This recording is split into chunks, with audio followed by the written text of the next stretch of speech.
আসসালামু আলাইকুম, আফসানা পিয়া স্বাগত জানাচ্ছি এনটিভির দেশের খবরে। দেশের ইমাম, মুয়াজ্জিন ও খাদেমদের মাসিক সম্মানী দেওয়ার কার্যক্রম শুরু করল সরকার। একই সঙ্গে হিন্দু, বৌদ্ধ ও খ্রিস্টান ধর্মীয় উপাসনালয়ের দায়িত্বপ্রাপ্তরাও পাবেন এই সম্মানী। সকালে রাজধানীর ওসমানী স্মৃতি মিলনায়তনে সম্মানী প্রদান কার্যক্রম উদ্বোধন করেন প্রধানমন্ত্রী তারেক রহমান। এ সময় তিনি বলেন, ভোটের কালি মুছে যাওয়ার আগে নির্বাচনী ইশতেহার বাস্তবায়নের উদ্যোগ নিয়েছে তার সরকার। সেলিম মালিকের রিপোর্ট।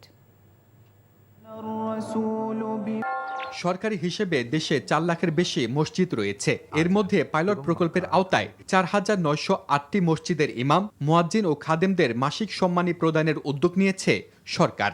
এছাড়া দেশের 990টি মন্দিরের পুরোহিত, 144টি বৌদ্ধবিহারের অধ্যক্ষ এবং 396টি গির্জার যাজক সহ উপাসনালয়ের দায়িত্বপ্রাপ্ত ব্যক্তিরাও পাবেন এই সম্মানী। আইবাস বাটনে প্রেস করে এই কার্যক্রমের উদ্বোধন করেন প্রধানমন্ত্রী তারেক রহমান। এর আগে মসজিদ, মন্দির ও গির্জার দায়িত্বপ্রাপ্তদের হাতে চেক তুলে দেন তিনি। গামারিঢালা জামে মসজিদ অনুষ্ঠানে প্রধানমন্ত্রী জানান, ইশতেহার প্রতিশ্রুতি বাস্তবায়নের অংশ হিসেবে আগামী 14 এপ্রিল কৃষক কার্ড প্রদান ও 16 মার্চ খাল খনন কর্মসূচির পাইলট প্রকল্প শুরু হবে। ভোটের কালি নখ থেকে মোচনের আগেই আমরা আমাদের সকল প্রতিশ্রুতি ধারাবাহিকভাবে বাস্তবায়নের কাজ শুরু করেছি। আগামী 14 এপ্রিল তথা 1 বৈশাখ থেকে আমরা ইনশাল্লাহ ফার্মার্স কার্ড বা কৃষক কার্ডের পাইলট প্রজেক্ট চালু করব। ইনশাল্লাহ আগামী 16 মার্চ দিনাজপুর থেকে শুরু হচ্ছে আমাদের খাল খনন কর্মসূচি। ধর্মীয় ভেদাভেদ ভুলে সবাইকে নিয়ে শান্তিময় দেশ গড়ে তোলার আহ্বান জানান প্রধানমন্ত্রী। কেউ যেন আমাদের মধ্যে বিভেদ সৃষ্টি করতে না পারে। আমাদের এই প্রিয় বাংলাদেশকে আমরা একটি এমন দেশ হিসেবে গড়ে তুলব যেখানে আমরা সকলে, প্রতিটি ধর্মের মানুষ, প্রতিটি শ্রেণী পেশার মানুষ আমরা শান্তিতে বসবাস করতে পারি।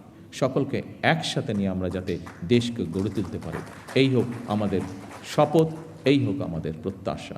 এই কর্মসূচির আওতায় আগামী 4 বছরের মধ্যে দেশের সব উপাসনালয়ের দায়িত্বপ্রাপ্তরা পাবেন ভাতা সুবিধা।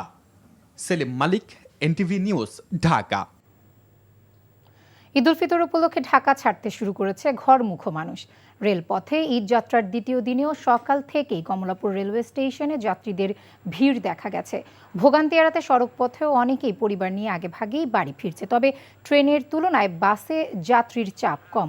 ঈদ যাত্রা নির্বিঘ্ন করতে পুলিশ সব ধরনের প্রস্তুতি গ্রহণ করেছে বলে জানিয়েছেন ডিএমপি কমিশনার। টার্মিনালে হেল্প ডেস্ক করা হয়েছে, আপনাদের উদ্যোগে করা হয়েছে। এই হেল্প ডেস্কে আমরা অনুরোধ করব যে বাসের ভাড়ার চার্টটা টানিয়ে রাখতে হবে, যাতে প্রত্যেক যাত্রী জানেন যে কি পরিমাণ ভাড়া হবে। বিআরটিসি যে বাস, তাদেরকেও আমরা কড়াকড়ি করতেছি, তারাও যদি কোনো মোটরযান আইন ভায়োলেট করে, কোথাও অনিয়ম করে, সেটাও আমরা দেখব।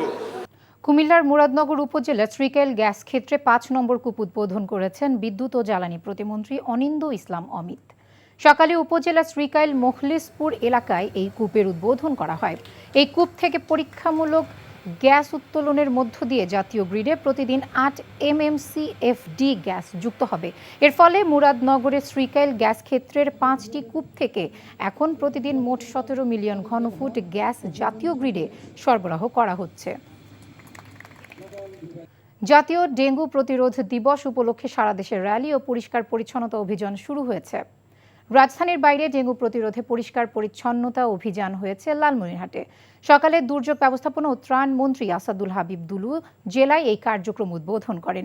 রাজশাহীতে ডেঙ্গু ও চিকুনগুনিয়া থেকে রক্ষা পেতে পরিষ্কার পরিচ্ছন্নতা অভিযান উদ্বোধন করেন ভূমিমন্ত্রী মিজানুর রহমান মিনু। প্রধানমন্ত্রী তারেক রহমানের নির্দেশে কেরানীগঞ্জে পরিষ্কার পরিচ্ছন্নতা অভিযান পরিচালনা করেন ঢাকা 2 আসনের সংসদ সদস্য আমানুল্লাহ আমান। ময়মনসিংহে ডেঙ্গু প্রতিরোধে সমন্বিত পরিষ্কার পরিচ্ছন্নতা ও মশক নিধন অভিযান উদ্বোধন করেন ময়মনসিংহ 4 আসনের সংসদ সদস্য আবু ওয়াহাব আকন্দ। ডেঙ্গু ও চিকুনগুনিয়া সংক্রমণ প্রতিরোধে মশক নিধন ও পরিষ্কার পরিচ্ছন্নতা কার্যক্রম শুরু করেছে খুলনা সিটি কর্পোরেশনের প্রশাসক নজরুল ইসলাম মঞ্জু, চট্টগ্রামের জেলা প্রশাসক। এই ছিল দেশের খবরে। এই খবরের ভিডিও সহ আপডেট জানতে ভিজিট করুন এনটিভি অনলাইন www.ntvbd.com। এছাড়াও এনটিভির জনপ্রিয় সব অনুষ্ঠান ও খবরের আপডেট জানতে ভিজিট করুন আমাদের ইউটিউব ও ভেরিফাইড ফেসবুক পেজ। ধন্যবাদ সবাইকে।